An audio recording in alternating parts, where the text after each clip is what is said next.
Kalau bahasa kita, aku tinggalkan dia dan selingkuhannya. Ana agna syuraka ani syirik. Aku zat yang tidak butuh dengan sekutu. Rasulullah SAW, yang Allah inginkan dari Anda, dari amalan tersebut, hanyalah niat Anda dan keikhlasan Anda. Itu yang dinilai. Dan ikhlas susah banget. Munafik. Tidak ada yang khawatir dirinya terkena keikhlasan kecuali orang mukmin. Dan tidak ada yang merasa aman kecuali orang munafik. Atau di dalam dirinya ada benih-benih kemunafikan. Jadi kalau kita beriman, kita pasti alaikum, kita khawatirkan menimpa kalian, para pakar ibadah, para ahli ibadah, orang-orang sekaliber Abdullah bin Amr bin As, yang puasanya puasa Nabi Daud dan khatamannya 3 hari khatam, 3 hari khatam, 3 hari khatam. Orang-orang sekaliber Sa'ad bin Abi Waqqas yang merengek-rengek ke Nabi SAW agar diizinkan berinfak 2/3 hartanya, dan beliau orang yang sangat kaya. Orang-orang sekaliber Umar bin Khattab radhiyallahu ta'ala yang pernah menginfakkan setengah hartanya untuk Allah dan Rasulnya. Orang-orang sekaliber Bilal yang sudah disiksa, dicaci, dimaki, dihina di kota Mekah. Itu yang dikhawatirkan. Lalu kita tenang-tenang saja. Lalu kita nggak pernah mengevaluasi keikhlasan kita. Selfie sana, selfie sini. Subhanallah. Siapa kita? Hadirin yang dirahmati oleh Allah, mari kita buka pertemuan kita dengan sebuah firman Allah dalam sebuah hadits qudsi, diriwayatkan oleh Imam Muslim. Allah Subhanahu wa taala berfirman, "Ana agna syuraka 'ani syirik." Aku adalah zat yang tidak butuh dengan sekutu. Man amila amalan, barang siapa yang beramal, dia sholat, dia berzikir, dia puasa, dia infak atau sedekah, asyraka fihi ma'i ghairi taraktuhu wa syirkah, namun dia duakan aku, kata Allah, dia duakan aku, dia nggak setia kepada diriku. Dia niatkan untukku dan untuk mendapatkan pujian manusia. Berangkat si umrah, tapi targetnya meningkatkan statusnya di masyarakatnya. Nyumbang sih nyumbang, tapi untuk dipuji oleh teman-temannya. Allah dia duakan, dia nggak setia kepada Allah Subhanahu wa taala. Apa kata Allah Subhanahu wa taala? Taraktuhu wa syirkah. Aku tinggalkan dia dan hal yang ia tuju ketika dia beramal tersebut. Kalau bahasa kita, aku tinggalkan dia dan selingkuhannya. Ana agna syuraka ani syirik. Aku zat yang tidak butuh dengan sekutu. Barang siapa yang beramal lalu dia sekutukan aku, dia duakan aku, niatnya enggak tulus kepada Allah, enggak setia kepada Allah, dia triki, dia bermain belakang, dia tunjukkan kesetiaan, dia tunjukkan ibadah, dia tunjukkan amal soleh, namun di belakang dia mengharapkan pujian dari manusia, mengharapkan sanjungan dari manusia, mengharapkan nama baik dari manusia, atau mengharapkan bongkahan dunia. Taraktu wa syirka, aku tinggalkan dia dengan hal-hal tersebut.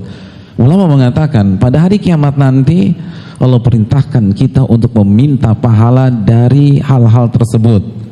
Barang siapa yang sholat agar dipuji oleh jamaah masjid kompleknya, Allah perintahkan dia untuk meminta pahala sholat 5 waktunya kepada jamaah komplek tersebut. Minta pahala sama dia.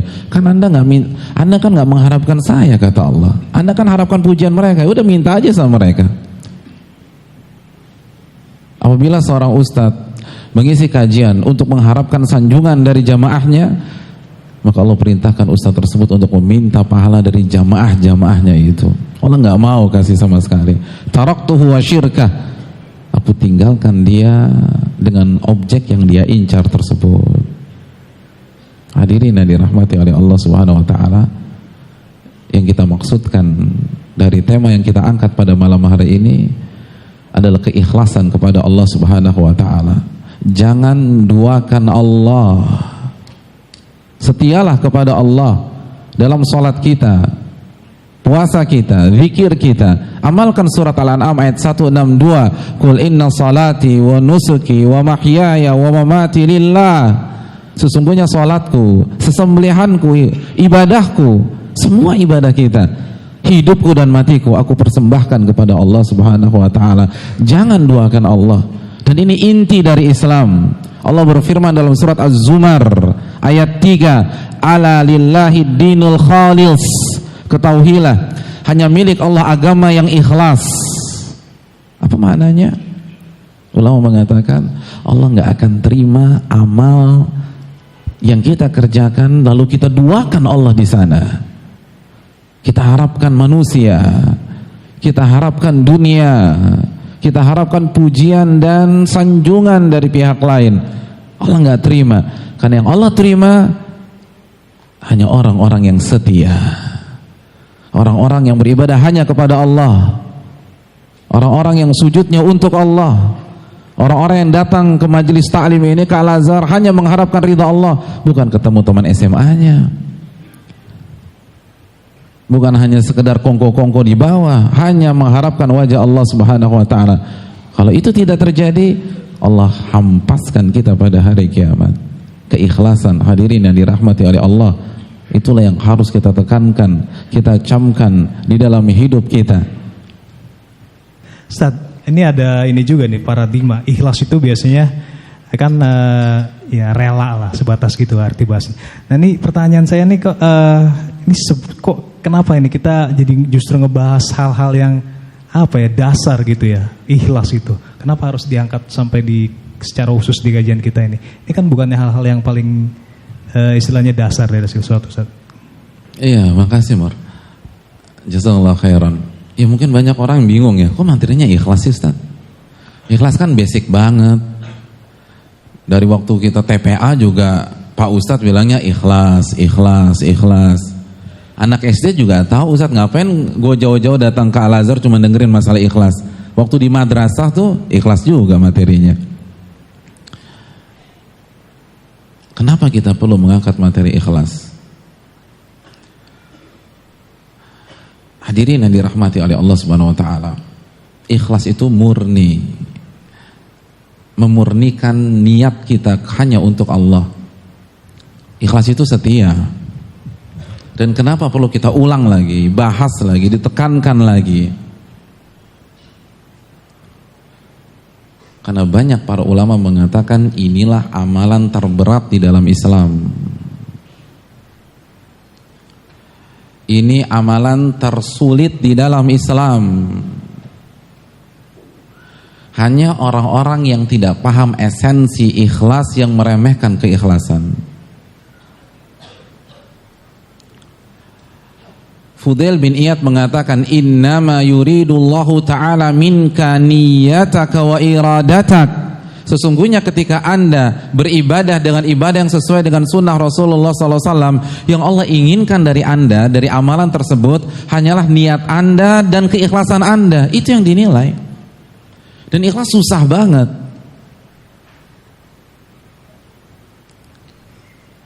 Bahkan Yusuf bin Asbat dalam kitab Jamil Ulum wal Hikam, beliau mengatakan takhlisun niyah min fasadiha asyaddu 'alal 'amilina min tulil ijtihad. Mengikhlaskan niat dari virus-virusnya, dari riya, dari sum'ah, dari pengen dipuji, itu lebih berat bagi para ahli ibadah dibanding ibadah itu sendiri. Jadi kita tahajud nih, baca Al-Baqarah. Kira-kira tahajudnya berapa jam tuh Al-Baqarah? Antum kalau baca Al-Baqarah berapa jam sih butuh? Sejam ya? 3 hari. 3 hari. Itu sambil tadabbur. Ya. Kalau dari penampilannya sih Ahlul Quran semua di sini insyaallah. Kita baca 3 jam, tahajud 3 jam.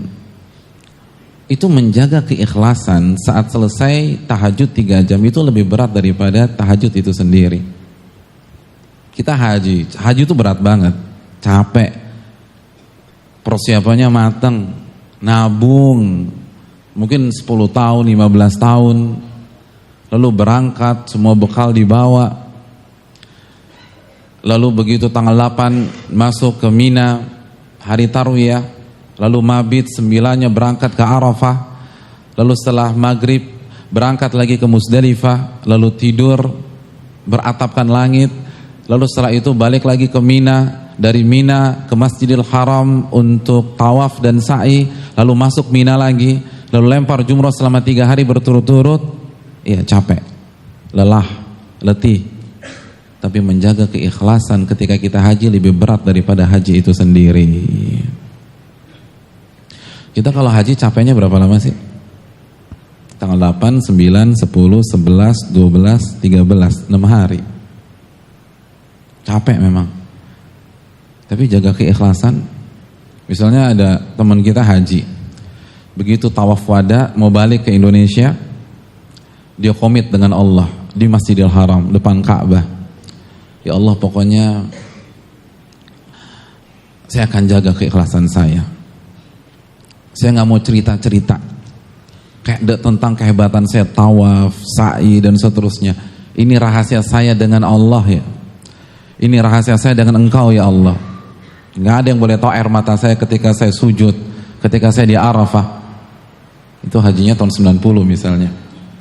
Begitu pulang, ketemu teman-teman, ketemu saudara, pada penasaran kan, pada kepo kan biasanya gitu ya. Terus nanya deh, dia membisu, nggak mau. Jawabannya diplomasi. Itu tahun 90. 91 tetap mingkem. 92 mengelak. 93 tetap nggak pernah cerita. 94, 95, 96, 2015. Ada tetangga haji belagunya minta ampun. Ini harus kasih pelajaran nih orang. Terus dia cerita tentang tawafnya, cerita tentang sa'inya, cerita tentang nangisnya di Arafah. Hadirin, haji tahun 90 selesai riwayatnya. Karena sum'ah yang dia sampaikan di tahun 2015. Ketika dia cerita lalu dipuji, orang kagum-kagum dengan dia, lalu timbul rasa senang, timbul rasa nyaman, timbul kebanggaan. Haji tahun 90 selesai, nggak ada artinya. Ana agna syuraka ani syirik, aku nggak butuh dengan sekutu. Hadirin yang dirahmati oleh Allah, kita kasih sedekah 1M, 2M, itu keikhlasannya jauh lebih berat daripada memberikan harta seperti itu. Ikhlas itu berat, ikhlas itu susah. Hadirin yang dirahmati oleh Allah Subhanahu wa taala. Oleh karena itu para ulama kita takut kalau mereka tidak ikhlas. Hasan Al-Basri dalam hadis Bukhari itu pernah mengatakan, "Ma khafahu illa mu'min wala aminahu illa munafik." Tidak ada yang khawatir dirinya terkena keikhlasan kecuali orang mukmin, dan tidak ada yang merasa aman kecuali orang munafik, atau di dalam dirinya ada benih-benih kemunafikan. Jadi kalau kita beriman, kita pasti takut tidak ikhlas. Kita khawatir, kita nggak berani memastikan, kita nggak berani merasa aman. Orang mukmin salah satu sifatnya khawatir tidak ikhlas, dan mereka nggak berani mengklaim. Yang merasa aman dari ketidakikhlasan hanya munafik. Bukan kata saya, kata Hasan Al-Basri, ulama besar di masa tabi'in. Subhanallah, ini Hasan Al-Basri. Jadi justru orang yang beriman tuh khawatir sholatnya nggak ikhlas, ngajinya nggak ikhlas. Ketika jadi koordinator, jadi pengurus masjid atau kajian sebanyak ini, mereka khawatir, jangan-jangan saya nggak ikhlas, jangan saya seujub, jangan-jangan saya mengharapkan pujian orang, jangan-jangan saya berharap orang memberikan apresiasi terhadap acara yang saya buat. Itu orang mukmin, bukan tenang-tenang aja. Makanya Ibnu Abi Mulaika dalam hadis Bukhari itu pernah mengatakan, adraktu 30 min ashabin Nabi sallallahu alaihi wasallam kulluhum yakhafun nifaqa ala nafsi. Aku pernah bertemu dengan 30 sahabat Nabi SAW, semuanya khawatir riya dan nifak. Karena inti dari kemunafikan itu riya. Khawatir nggak ikhlas, khawatir sholat di belakang Nabi agar dipuji orang, khawatir berjihad bersama Nabi untuk disanjung orang, khawatir berhijrah dari Mekah ke Madinah untuk mendapatkan aplaus dari orang. Itu 30 sahabat yang ditemui oleh Ibnu Abi Mulaika. Semuanya takut riya, takut gak ikhlas, takut gak setia dengan Allah Subhanahu wa ta'ala. Mungkin ada yang mengatakan, mungkin itu juniornya sahabat kali Ustaz, jadi imannya baru cetek gitu loh, baru dapat hidayah kemarin sore. Hadirin, Ibnu Hajar dan Az-Zahabi dalam Syiar A'lamin Nubala itu menjelaskan bahwa yang ditemui oleh Ibnu Abi Mulaika itu pembesar-pembesar sahabat. Di antaranya Ibnu Umar. Allahu Akbar. Ibnu Umar salah satu perawi hadisnya para sahabat. 5 besar perawi hadis Ibnu Umar. Khawatir tidak ikhlas ketika mengajar, ketika meriwayatkan hadis. Abdullah bin Abbas, subhanallah, pakar tafsir nomor 1 di dunia. Ibnu Mas'ud mengatakan, ni'matur jumanul Quran Abdullah bin Abbas. Sebaik-baik orang yang mentafsirkan Al-Quran Ibnu Abbas, nggak ada yang lain udah. Orang yang hafal, dan bukan hanya hafal, paham tafsir dari Al-Fatihah sampai min syarril waswasil khannas, dan ayat terakhir dalam surah tersebut, minal jinnati wan nas. Antum tanya apa saja sama Abdullah bin Abbas di antara 2 ayat tersebut, dari bismillahirrahmanirrahim alhamdulillahirabbil alamin sampai minal jinnati wan nas, beliau akan jawab dengan lancar. Itu khawatir enggak ikhlas. Lalu kita yang just ama aja belum hafal, ikhlas, selfie sana, selfie sini. Subhanallah. Siapa kita? Itu Abdullah bin Abbas. Di antara yang ditemui oleh Ibnu Abi Mulaika, Utsman bin Affan. Khawatir nggak ikhlas. Utsman bin Affan, seorang sosok laki-laki yang dipercaya untuk menjadi pemimpin 2 anak wanita Nabi kita sallallahu alaihi wasallam, Ruqayyah dan Ummu Kulthum. Khalifah ketiga yang dijamin masuk surga. Nabi katakan Utsman fil jannah, Utsman masuk surga. Subhanallah. Jadi beliau sudah dapat reservasi masuk surga. Itu khawatir nggak ikhlas. Kita baru bisa masuk Dufan aja, masuk Taman Safari, masuk Disneyland. Ya Allah, tenang-tenang aja. Nggak pernah mengevaluasi keikhlasan, meremehkan materi keikhlasan. Lupa bertanya kepada dirinya setelah sholat, setelah puasa, setelah zikir, setelah pengajian, saya ini ikhlas apa enggak sih?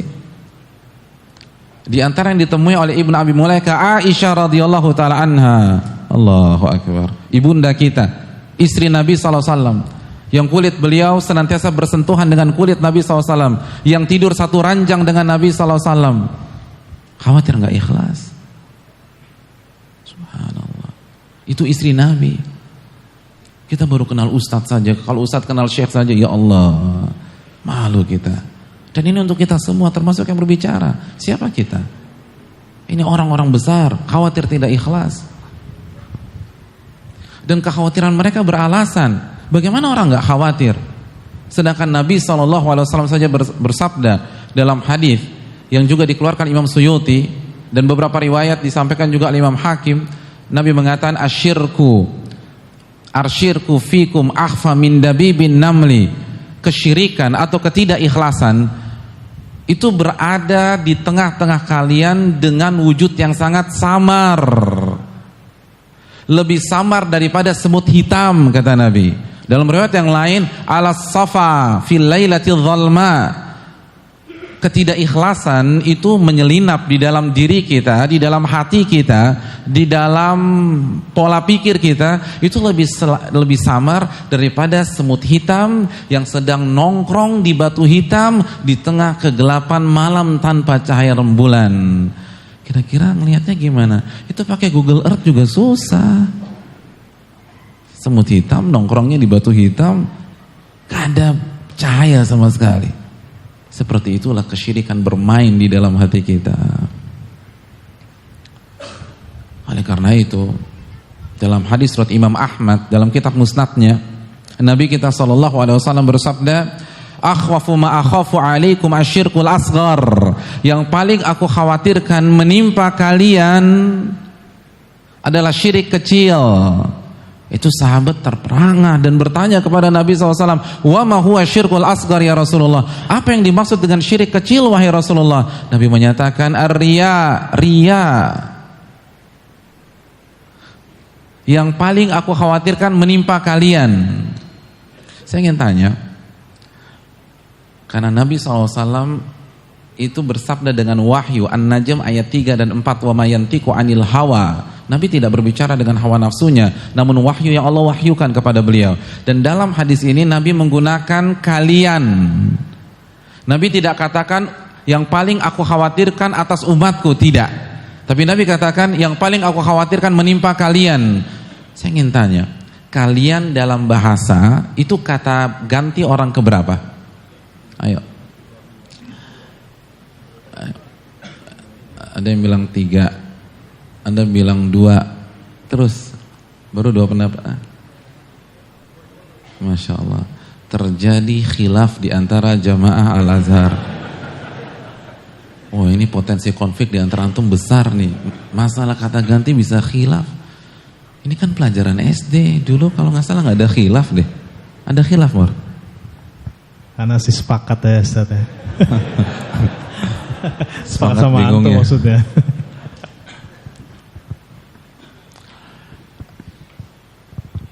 Kata ganti orang kedua, plural, jamak. Yang bilang ketiga siapa? Masya Allah. Pas itu pas lagi ke toilet Pak Ustadz gitu ya. Apa sih maksud, apa? Kok ini jadi bahasa Indonesia nih Pak Ustadz nih, kayaknya lagi nggak minum air mineral deh. Jadi hadirin, kata ganti orang pertama itu apa sih? Yang berbicara. Kalau tunggal saya, kalau banyak kami. Kata ganti orang kedua, kalau tunggal Anda, kamu. Kalau jamak kalian. Kata ganti orang ketiga, kalau yang kedua kan tadi lawan bicara, maaf. Kalau kata ganti orang itu lawan bicara, yang langsung face to face dengan kita berbicara. Kalau kata ganti orang ketiga, mereka yang nggak ada dan diomongkan dia. Jadi bukan lawan bicara kita, tapi yang lagi kita omongin. Kalau tunggal itu dia, kalau plural atau jamak mereka. Dan Nabi gunakan kata ganti kedua, yang paling aku khawatirkan menimpa kalian. Berarti siapa tuh? Ya Allah, siapa yang ada di hadapan Nabi pada saat itu? Antum hadir gak pas saat itu? Enggak. Sahabat. Yang paling aku khawatirkan menimpa kalian para sahabatku. Bukan kita. Oh berarti kita aman dong Pak Ustadz. Loh yang bener aja. Kalau sahabat dikhawatirkan apalagi kita. Ini generasi terbaik. Generasi yang direkomendasi Nabi SAW dalam hadis Bukhari, khairun nasi qarni. Sebaik-baik manusia itu generasiku. Generasi yang diridhai oleh Allah dalam surat At-Taubah ayat 100. Radhiyallahu anhum wa radu'an. Allah ridho kepada mereka dan mereka ridho kepada Allah. Para ahli ibadah sebagaimana surat Al-Fatah ayat terakhir, tarahum ruk'an sujada. Kalau Anda melihat para sahabat, Anda akan melihat mereka senantiasa ruku' dan sujud. Jadi para sahabat itu sujad. Sujud itu bukan orang yang sujud, tapi hobinya sujud. Jadi kalau kita hobinya futsal, hobinya ini, mereka hobinya sujud kepada Allah Subhanahu wa taala. Ruka bukan 1-2 kali ruku, tapi senantiasa ruku kepada Allah Subhanahu wa taala. Akhwafu ma akhafu alaikum, yang paling aku khawatirkan menimpa kalian. Para pakar ibadah, para ahli ibadah, orang-orang sekaliber Abdullah bin Amr bin As yang puasanya puasa Nabi Daud dan khatamannya 3 hari khatam, 3 hari khatam, 3 hari khatam. Orang-orang sekaliber Sa'ad bin Abi Waqqas yang merengek-rengek ke Nabi SAW agar diizinkan berinfak 2/3 hartanya, dan beliau orang yang sangat kaya. Orang-orang sekaliber Umar bin Khattab radhiyallahu ta'ala yang pernah menginfakkan setengah hartanya untuk Allah dan Rasulnya. Orang-orang sekaliber Bilal yang sudah disiksa, dicaci, dimaki, dihina di kota Mekah. Itu yang dikhawatirkan. Lalu kita tenang-tenang saja. Lalu kita nggak pernah mengevaluasi keikhlasan kita. Merasa selalu ikhlas, selalu ikhlas, selalu ikhlas. Memang kita nggak mengatakan mungkin, tapi ketika kita lalai mengevaluasi, lalai mengintrospeksi, lalai bertanya kepada diri kita, maka kita menganggap aman-aman aja. Dan ingat ucapan Hasan Al-Basri di atas, nggak ada yang merasa aman kecuali munafik, atau di dalam dirinya ada benih-benih kemunafikan. Ini masalah besar. Ini bukan masalah kecil. Yang dikhawatirkan generasi terbaik, makanya mereka ketakutan. Nah, kita tenang-tenang aja. Karena lupa mengevaluasi. Makanya Ibnu Abi Hamzah itu pernah mengatakan, saya berharap ada seorang ulama yang meluangkan waktunya, mendedikasikan waktunya untuk membuat kajian rutin. Itu materinya hanya tentang ikhlas. Jadi hari Senin materinya ikhlas, Selasa ikhlas lagi, Rabu ikhlas, Kamis ikhlas, Jumat ikhlas, Sabtu ikhlas, Ahad ikhlas, ketemu Senin lagi ikhlas lagi. Ketika orang tanya kenapa Ibnu Abi Hamzah, karena itu bahaya latennya umat Islam, itu penyakitnya tuh, dan itu inti. Itu ulama luar biasa. Hadirin yang dirahmati oleh Allah Subhanahu wa taala. Ini masalah besar. Para ulama tuh takutnya setengah mati tentang masalah ini. Mereka nggak berani untuk mentazkiyah atau merekomendasi diri mereka sendiri. Karena ini masalah yang sangat susah, sangat berat, sangat sulit, sangat sukar untuk bisa kita peroleh. Maka ini harus terus kita angkat, dan kita harus setia kepada Allah Subhanahu wa taala. Karena ini inti sari dari agama kita, kesetiaan dan tidak menduakan Allah Subhanahu wa taala dalam setiap ibadah-ibadah kita, baik syirik kecil apalagi syirik besar. Hadirin rekan-rekan dan teman-teman serta senior dan jamaah yang dirahmati oleh Allah Subhanahu wa taala.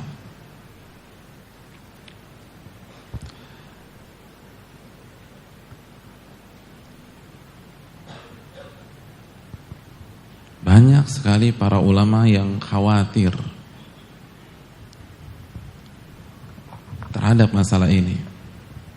Seperti kita ambil contoh Al-Imam An-Nawawi. Al-Imam An-Nawawi, Yahya bin Sharaf bin Murri Abu Zakaria, atau yang biasa kita kenal dengan nama Al-Imam An-Nawawi, penulis buku-buku bestseller sampai detik ini. Beliau punya kitab yang judulnya Riyadhus Shalihin. Pernah dengar nama kitab itu? Riyadhus Shalihin.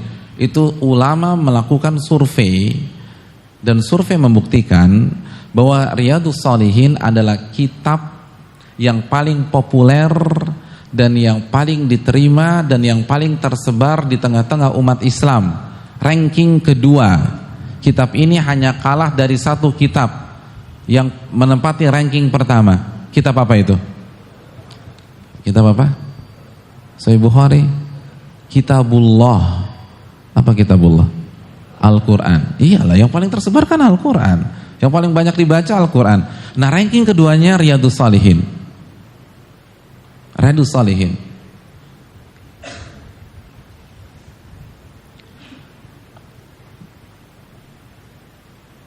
Maka karena jasa-jasa beliau luar biasa, beliau juga penulis Arba'in Nawawiyah, Al-Adhkar, Al-Minhaj, Syarah Sahih Muslim, lalu Raudhatut Talibin, dan beliau adalah ulama terbaik dalam mazhab Syafi'i. Beliau adalah ulama terbaik dalam mazhab Syafi'i. Ini ulama luar biasa. maka beliau mendapatkan gelar Muhyiddin. Apa gelarnya?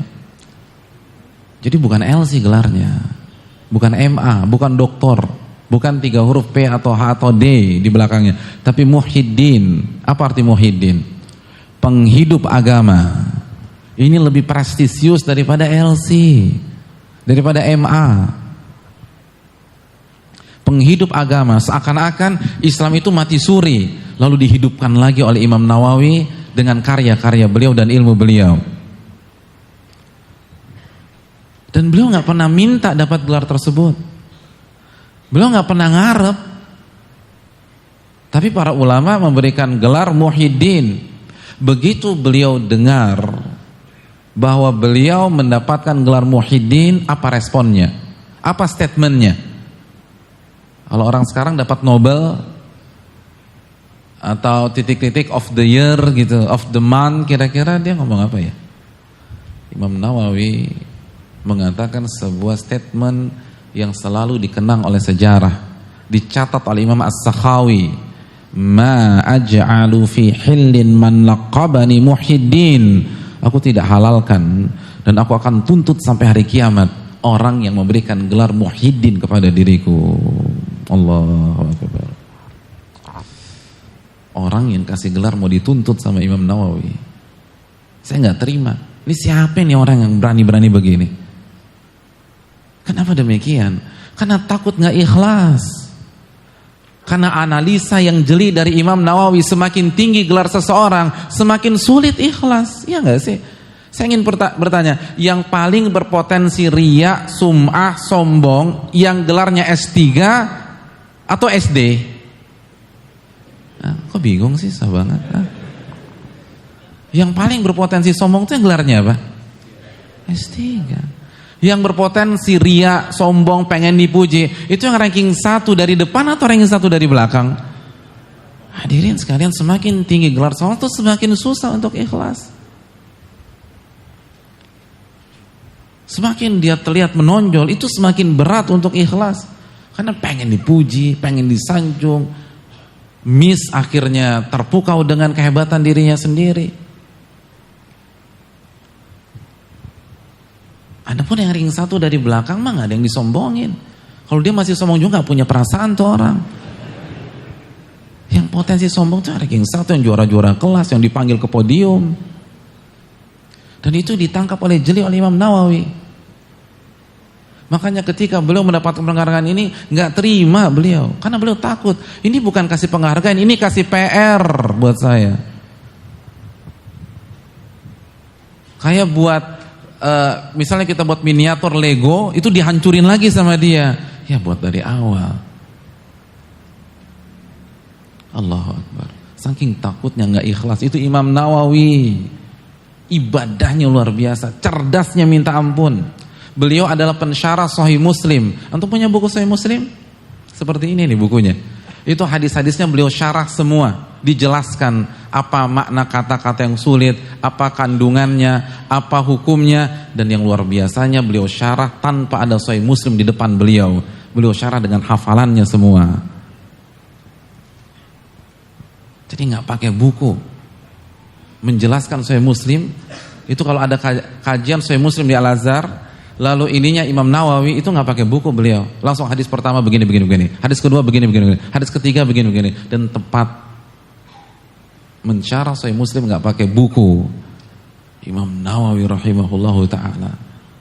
Tapi begitu takut tidak ikhlas. Bagaimana dengan kita? Nggak bawa bukunya sih sama gitu loh. Tapi kan kecerdasannya beda. Oleh karena itu kita harus putuskan bahwa kita harus setia kepada Allah Subhanahu wa taala dan harus pikirkan masalah ini. Kita harus renungkan. Sudah ikhlaskah kita? Rekan-rekan dan hadirin yang dirahmati oleh Allah Subhanahu wa taala, untuk membulatkan tekad kita agar kita pulang dari sini mantap untuk setia kepada Allah dan tidak menduakan Allah Subhanahu wa taala. Mari kita bahas sejenak apa keutamaan dari sebuah keikhlasan.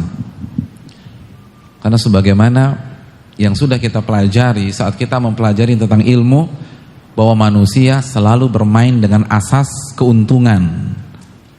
Kalau dia tahu keuntungannya maka dia akan tertarik. Apa sih keuntungannya kalau kita ikhlas? Kalau kita hanya mengharapkan ridha Allah, kalau kita tidak mengharapkan pujian manusia, sanjungan dari manusia, atau tidak mengharapkan dunia dari ibadah kita, kita hanya mengharapkan restu dari Allah, ridha dari Allah, kita mengharapkan wajah Allah, surga Allah subhanahu wa ta'ala. Apa yang kita dapatkan? Yang pertama kata para ulama, bahwa ibadah-ibadah yang sesuai dengan sunnah yang kita kerjakan itu diterima oleh Allah, diterima. Dan itu mahal. Ibadah kita diterima itu luar biasa.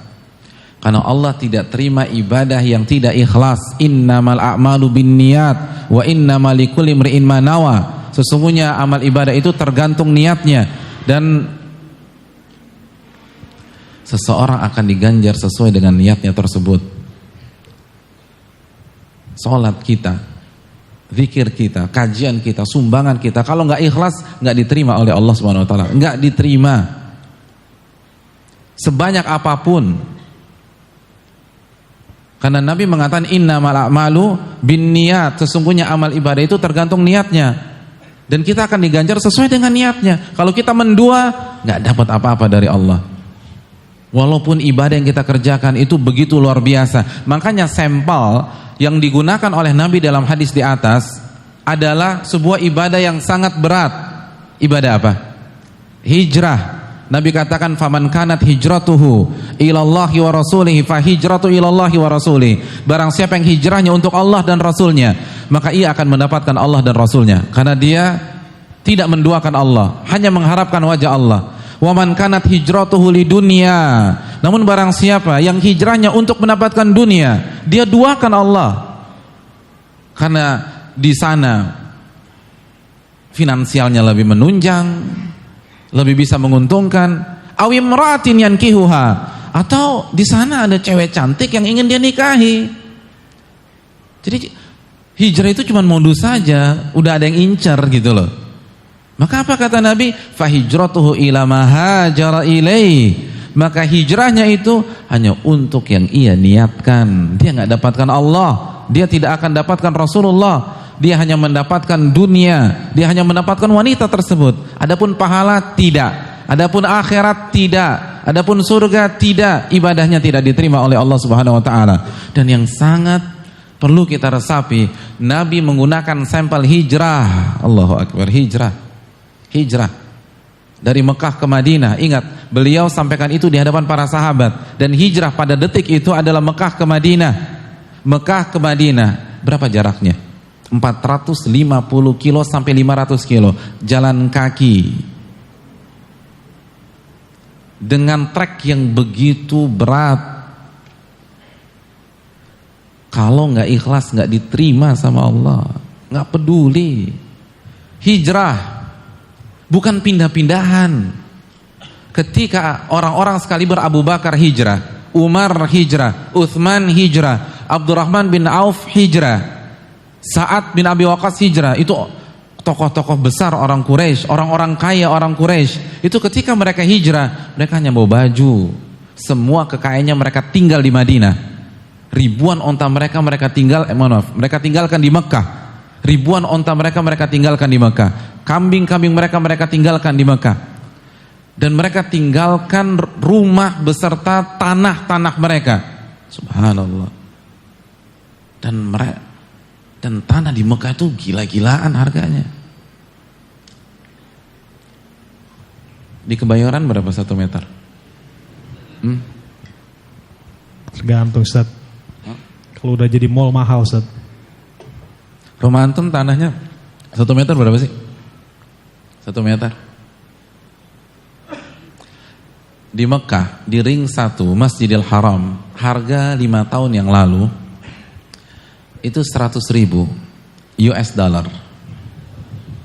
100.000 US dollar. Kalau harga 14.000 sekarang ya, berarti 1,4 M. cuman dapat 1 meter. Itu main galaksin juga nggak bisa. Itu harga 5 tahun yang lalu. 2 tahun yang lalu saya dapat kabar itu udah sampai angka 5M. Oh, itu kan harga hari ini Pak Ustadz. Harga 15 abad yang lalu beda. Relatif sama hadirin. Karena mereka pakai emas. Dan harga emas stabil. Tidak kena inflasi. Sebagai perbandingan, saya ingin tanya, harga kambing berapa? Waktu Idul Adha kemarin, yang jualan kambing siapa? Coba menyerahkan diri siapa? Ini 2,5 juta ke atas lah. Oke, 2,5 juta ke atas. Kalau antum buka Bulughul Maram deh, yang simpel. Hadis Urwah. Harga kambing pada zaman itu berapa? 1 sampai 2 dinar. 1 dinar 4,25 gram emas. 1 gram emas 500.000. Berarti berapa? 2 jutaan ke atas. Sama persis. 15 abad. Makanya kan orang-orang tua kita dulu yang tinggal di kampung, yang tinggal di desa, itu kalau mau naik haji nabungnya pakai apa? Emas. Dan dari dulu standarnya sama 100 gram. Dan sampai sekarang 100 gram, gak berubah. Harga kurang relatif sama. Mereka pakai emas. 1 meter 5M. Coba bayangkan orang sekaya Abu Bakar mungkin gak cuma punya 3 meter. Ribuan orang sekaya Utsman kira-kira punya tanah berapa meter. Itu mereka tinggalkan semua ketika mereka hijrah.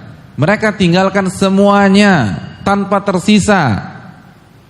Dan Nabi katakan kalau nggak ikhlas, tamat riwayat semuanya, nggak ada apa-apanya. Fahijratu ila ma hajara ilai. Apalagi cuman sedekah kita yang paling banter 300.000, 1 juta, 20 juta, atau 100 juta, atau mungkin 1M. Nggak dianggap sama Allah kalau kita nggak ikhlas, nggak diterima, sama sekali nggak diterima. Kita tahajud setiap saat, jaga sholat 5 waktu, lalu timbul kegembiraan dan kebanggaan karena dipuji selalu berada di saf terdepan, maka hancur semuanya amal ibadah kita selama itu ketika kita nggak ikhlas. Makanya yang dijadikan sampel oleh Nabi hijrah, karena dalam banget kalau orang paham hijrah. Jadi kalau hijrah aja begitu, gimana yang lain? Kalau kita ikhlas, amal ibadah kita diterima oleh Allah. Dan kalau diterima, ya Allah, itu yang kita cari selama ini. Abu Darda pernah mengatakan, la an astaikina annallaha taqabbala minni salatan wahidatan ahabbu ilayya minad dunya wa ma fihka. Kalau aku bisa memastikan Allah menerima 1 salatku saja, 1, nggak usah banyak-banyak deh, subuh aja, maka itu lebih aku sukai daripada mendapatkan dunia dan seisinya. Lalu Abu Darda membawakan dalil surat Al-Maidah ayat 27, innama yataqabbalullahu minal muttaqin. Sesungguhnya yang diterima oleh Allah hanya amalan orang-orang yang bertakwa kepada Allah Subhanahu wa taala. Ibadah kita diterima oleh Allah, maka kita akan diridhoi oleh Allah. Apalagi yang kita cari setelah itu? Itu keutamaan yang pertama. Keutamaan yang kedua, kalau kita setia dengan Allah dan tidak menduakan Allah Subhanahu wa taala, kita murnikan ibadah kita hanya untuk Allah. Hadirin yang dirahmati oleh Allah, dosa-dosa kita akan diampuni oleh Allah. Dosa-dosa kita, bahkan termasuk dosa besar kita. Ada hadis Bukhari yang menarik. Hadis Bukhari, bainama kalbun yutifu biraqiyah. Suatu hari ada seekor anjing yang tawaf mengelilingi sebuah sumur. Kada yaqtuluhul atash. Ini anjing hampir mati karena kehausan. Udah capek banget. Dia ngelihat ada air tapi di dalam sumur. Serba salah nih, maju kena mundur kena kata dia. Kalau tetap tawaf sampai sih 7 putaran, tapi kan nggak selesai tuh lapar, tuh kehausan. Tapi kalau saya nyemplung, minum, nggak bisa keluar. Akhirnya diputuskan udah tawaf aja deh, gitu loh. Pada detik itu, idra'athu bagiyun min baghaya Bani Israel. Pemandangan itu dilihat oleh pelacur dari pelacur-pelacur Bani Israel. Bagi, bukan pezina. Jadi baghaya itu pelacur. Memang profesinya berzina. Apa yang terjadi? Fanazat muqaha. Lalu si pelacur itu inisiatif buka sepatu bootnya. Sepatu boot. Lalu dia turun ke sumur. Dia naik lagi sambil membawa sepatu boot yang sudah berisi air minum, fasaqathu. Lalu dia kasih minum tuh anjing. Lalu apa kata Nabi? Faghufira laha bihi. Allah hapuskan semua dosa-dosanya. Allahu Akbar. Saya ingin tanya, dosa melacur itu dosa kecil atau besar? Besar. Selesai putih semua. Ya Allah. Tapi ingat, jangan ada yang salah paham. Ulama kita mengatakan seperti Al-Imam Ahmad bin Abdul Halim, bahwa rahasianya bukan pada memberikan air minum tersebut, namun terdapat pada keikhlasan wanita itu ketika memberikan minum seekor anjing. Jadi intinya bukan memberikan minum. Jadi jangan ada yang mengatakan, gue mau zina dulu deh, insya Allah tetangga gue ada anjing, gue kasih susu aja. Air putih aja bisa bagi, air sumur aja bisa gini, apalagi susu. Ini bukan memberikan minum, tapi keikhlasan. Ulama mengatakan, si wanita ini ketika memberikan minum kepada anjing, dia nggak ada kepentingan, dia nggak ada keperluan, karena yang ditolong anjing nggak bisa balas budi secara umum, bahkan ngomong jazakillah khairan aja nggak bisa, syukron, thank you dan terima kasih kan nggak bisa, nggak mengharapkan apa-apa. Yang penting nih anjing nggak mati kelaparan dan nggak mati kehausan. Itu yang diganjar oleh Allah.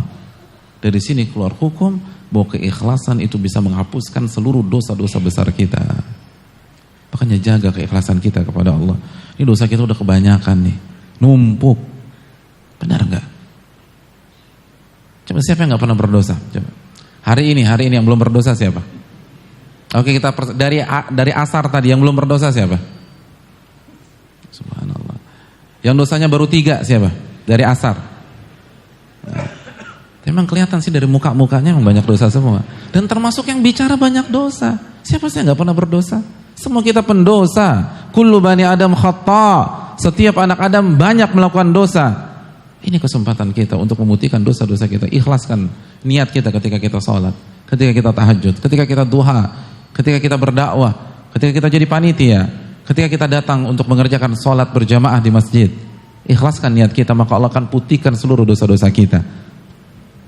Oleh karena itu, keutamaan yang kedua, Allah akan putihkan itu semua. Yang ketiga, keikhlasan akan membuat cita-cita kita terwujud. Yang punya cita-cita, yang punya harapan, yang punya ekspektasi, tapi kok gak berhasil, evaluasi keikhlasannya ketika beribadah. Nabi SAW itu pernah kedatangan seorang badui, bersyahadat di hadapan beliau. Lalu setelah keislaman tu badui, terjadi peperangan. Dalam hadis surat Imam Nasai. Lalu setelah selesai peperangan, Nabi membagi-bagikan ghanimah. Apa sih ghanimah? Harta rampasan perang. Lalu bagian si badui dikasih oleh para sahabat yang lain. Nih, bagian antum. Kata badui, ini apa-apaan? Enggak, ini harta rampasan perang, semua dapat. Oh gitu ya. Akhirnya tuh badui datangin Nabi SAW. Kata badui, ini apa ya Rasul? Ini bagian antum. Kismatuhu lak, kata Nabi. Ini bagian antum. Kata badui, saya berperang dengan engkau bukan untuk ini.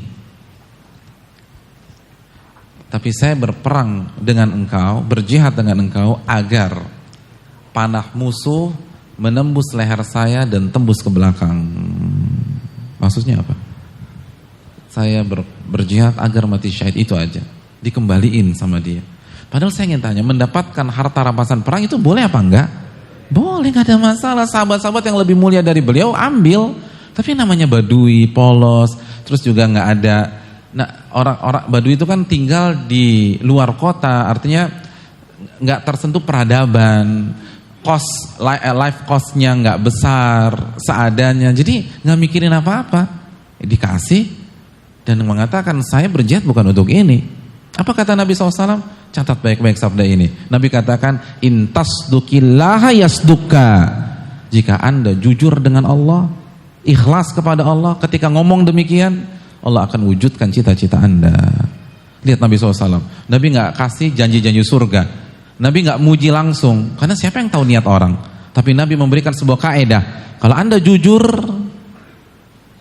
omongan Anda tadi bukan menjilat, bukan cari muka, tapi benar-benar dari lubuk hati yang paling dalam, Allah akan wujudkan cita-cita Anda. Setelah tidak berapa lama dari kejadian tersebut, terjadi peperangan kembali. Lalu setelah selesai, sebagian para sahabat ada yang membawa tubuh yang kaku. Lalu Nabi melihat jasad siapakah gerangan. Dan Nabi terkejut karena jasad tersebut terbunuh dengan cara panah musuh menembus lehernya.